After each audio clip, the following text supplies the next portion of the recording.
nama saya Faizatul Daraini, NIM T 2019-1097 dari kelompok 4 yang akan membahas tentang prinsip-prinsip dalam memilih bahan ajar akidah akhlak.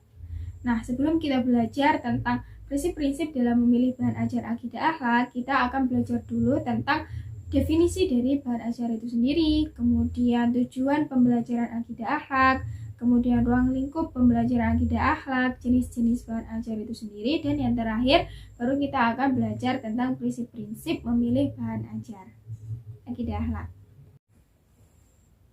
Yang pertama yaitu bahan ajar. Nah, banyak sekali kita ketahui atau kita temui pengertian atau definisi dari bahan ajar itu di internet, di jurnal, deskripsi, dan lain sebagainya. Karena memang banyak sekali para tokoh yang ikut mendefinisikan dari bahan ajar itu sendiri.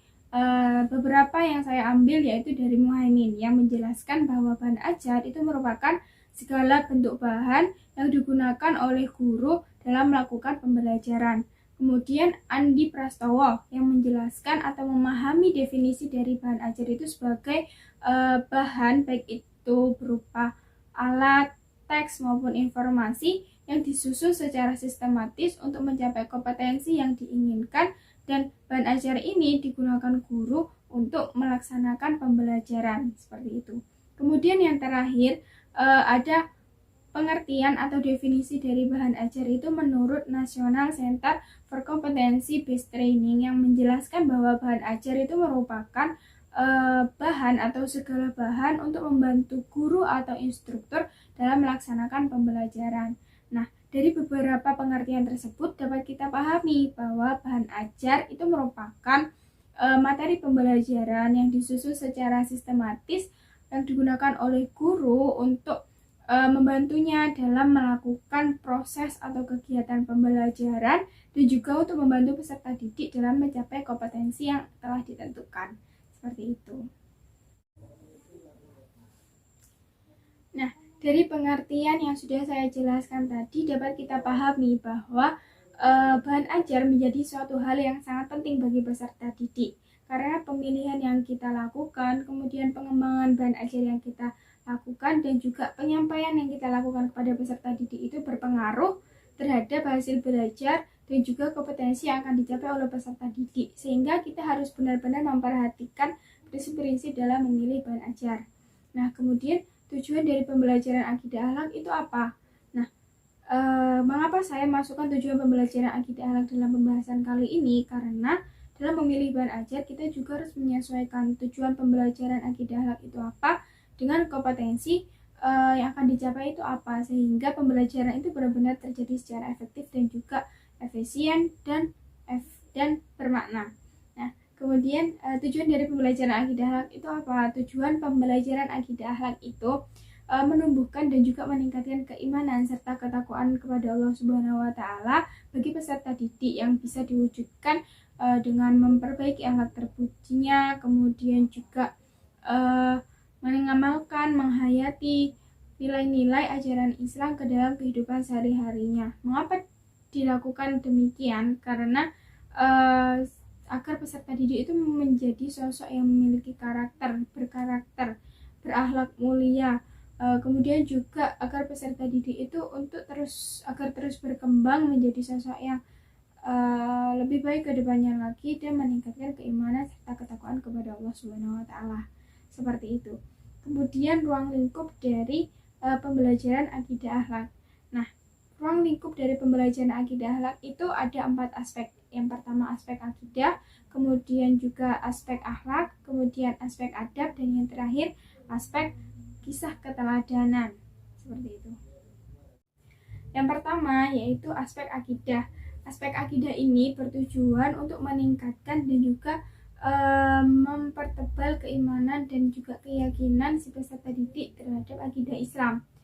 Aspek akidah ini meliputi dasar, kemudian juga tujuan dari akidah Islam, kemudian mengenali juga memahami dari Asmaul Husna atau nama-nama Allah yang baik, kemudian contohnya seperti Al-Afu, Al-Ghafur, Al-Majid, Al-Wadud, dan asma-asma Allah yang lainnya.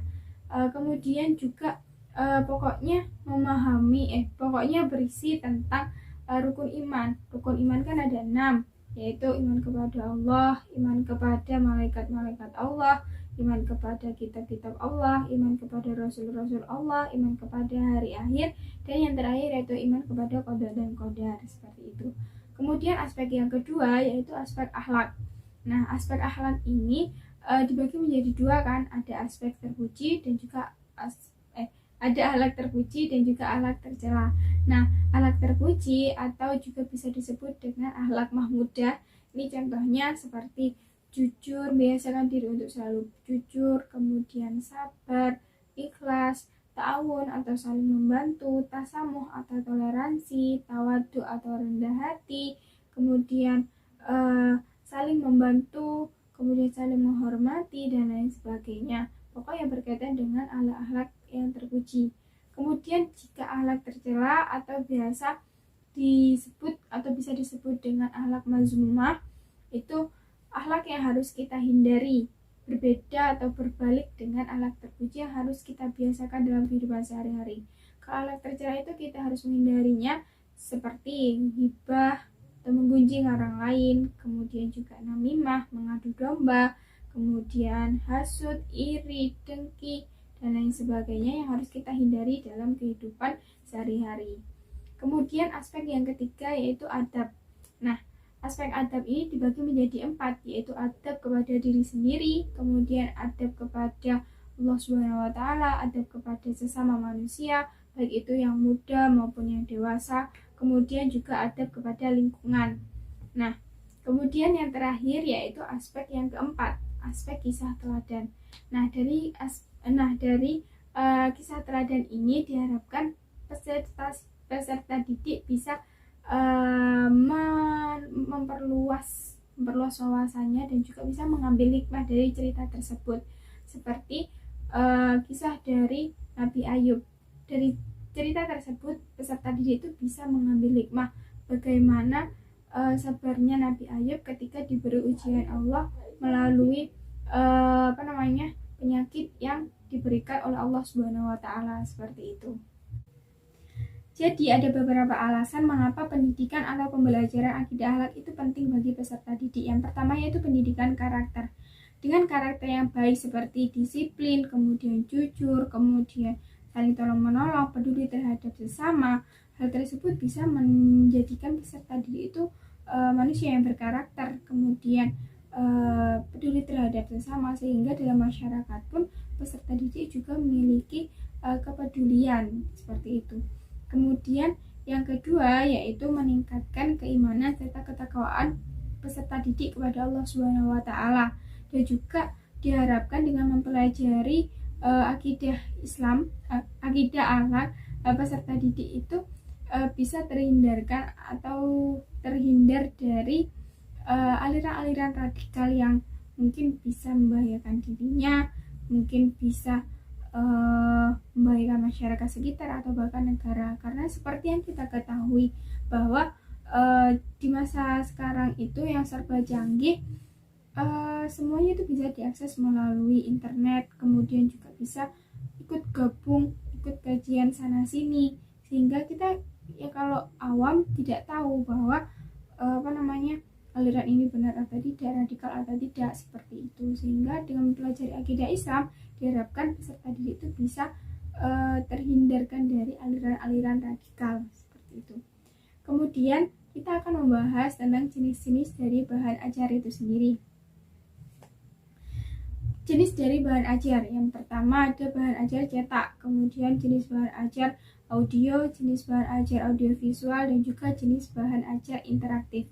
Nah, jenis bahan ajar cetak itu jenis bahan ajar yang bisa langsung digunakan, misalkan seperti buku paket, kemudian juga LKS, modul, dan lain sebagainya, handout, dan lain sebagainya. Pokoknya yang dicetak itu merupakan media cetak, itu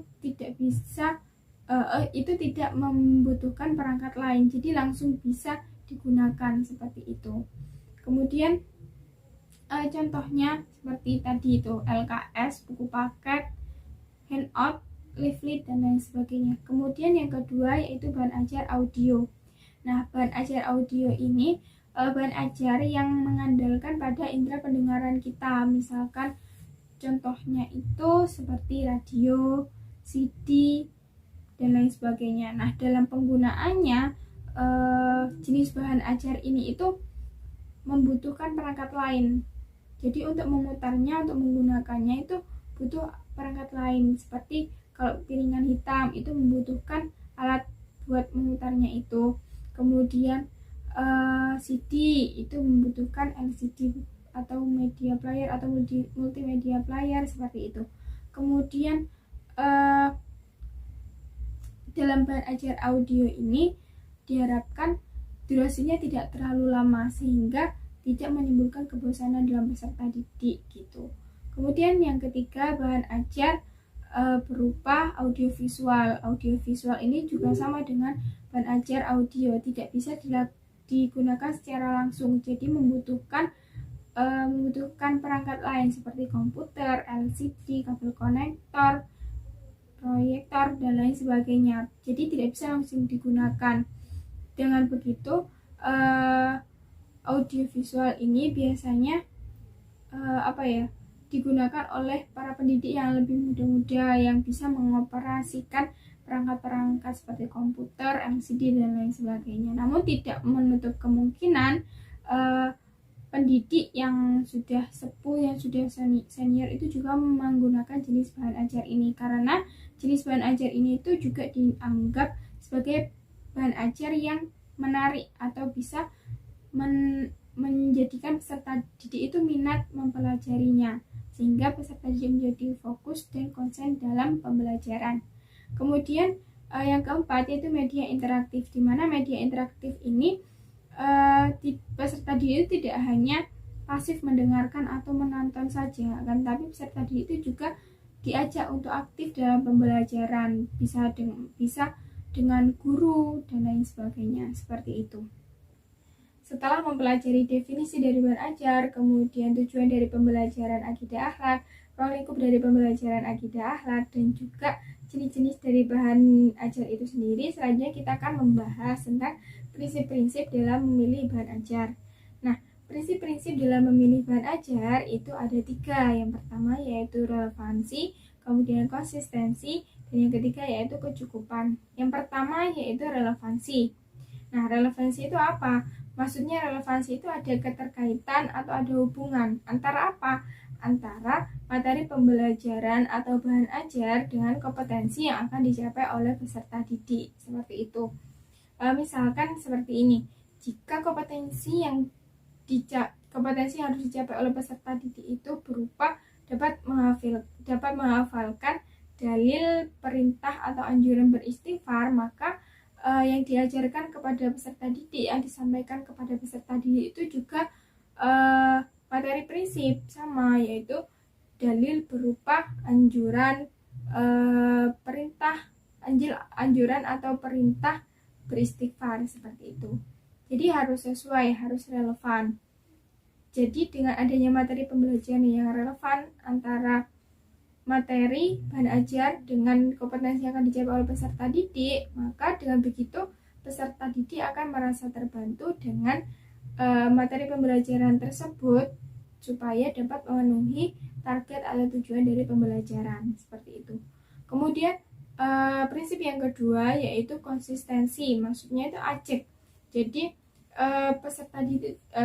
peserta didik itu juga dapat terbantu jika materi pembelajaran atau bahan ajar itu sesuai dengan kemampuannya, sesuai dengan kompetensi yang akan dicapai, dan juga sesuai dengan tingkat kesulitannya, sehingga peserta didik itu juga merasakan bahwa dia itu tidak terlalu berat gitu. Misalkan dikasih dalil tentang prinsip, contohnya kompetensi yang dicapai oleh peserta didik itu harus ada 4, maka yang diajarkan kepada peserta didik juga harus 4, seperti itu. Jadi harus konsisten, seperti itu. Kemudian yang ketiga yaitu prinsip kecukupan. Nah, prinsip kecukupan ini maksudnya materi pembelajaran bahan ajar yang disampaikan kepada peserta didik itu tidak boleh kelebihan, tidak boleh terlalu luas, juga tidak boleh terlalu sedikit atau kurang, sehingga kalau terlalu luas itu bisa membuang-buang waktu, kalau terlalu sedikit itu bisa menjadikan peserta didik tidak paham atau pembelajaran peserta didik itu tidak optimal seperti itu, sehingga harus cukup, tidak boleh sedikit juga tidak boleh berlebih seperti itu. Seperti contohnya dalam pemilihan jenis bahan ajar yang saya ambil dari buku Panduan Kreatif Membuat Bahan Ajar Inovatif ini yang dikarang oleh Andi Prastowo. Ada beberapa hal yang harus diperhatikan dalam memilih bahan ajar LKS. Contohnya, substansi materi harus relevansi dengan kompetensi dasar atau materi pokok yang harus dikuasai oleh peserta didik. Kemudian memiliki daya pikat dalam segi penyajian, tulisan, tugas-tugas, dan penilaiannya. Jadi memilih daya pikat maksudnya itu menarik, bukan nggak kayak koran gitu kan, tapi mungkin ada gambar atau lain sebagainya yang bisa menarik peserta didik gitu. Kemudian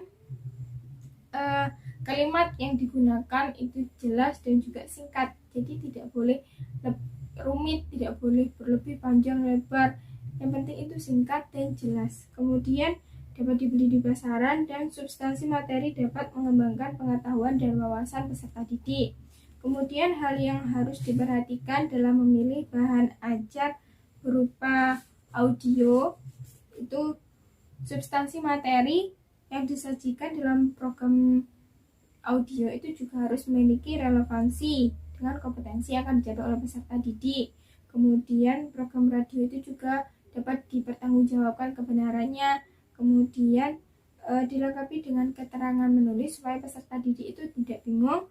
Kemudian juga beberapa radio siaran menyediakan program pendidikan seperti itu. Kemudian jika memilih bahan ajar berupa audiovisual, maka hal yang harus diperhatikan yaitu substansi materi. Yang paling penting, substansi materi itu harus relevan dengan kompetensi yang akan dicapai oleh peserta didik. Kemudian ditampilkan dalam suatu cerita yang menarik, tidak monoton, dan juga tidak terlalu lama durasinya sehingga peserta didik tidak merasa bosan gitu. Kemudian materi, kebenaran dari materi tersebut, kebenaran dari bahan ajar tersebut itu harus bisa dipertanggungjawabkan. Kemudian pilih video atau film yang sesuai dengan kompetensi yang akan dicapai oleh peserta didik. Mungkin itu contoh dari pemilihan bahan ajar, dari jenis bahan ajar yang saya ambil dari Panduan Kreatif Membuat Bahan Ajar Inovatif yang dikarang oleh Andi Prastowo. Mungkin cukup sekian penjelasan dari saya mengenai prinsip-prinsip dalam memilih bahan ajar. Saya rasa cukup demikian. Apabila ada kesalahan saya mohon maaf. Wassalamualaikum warahmatullahi wabarakatuh.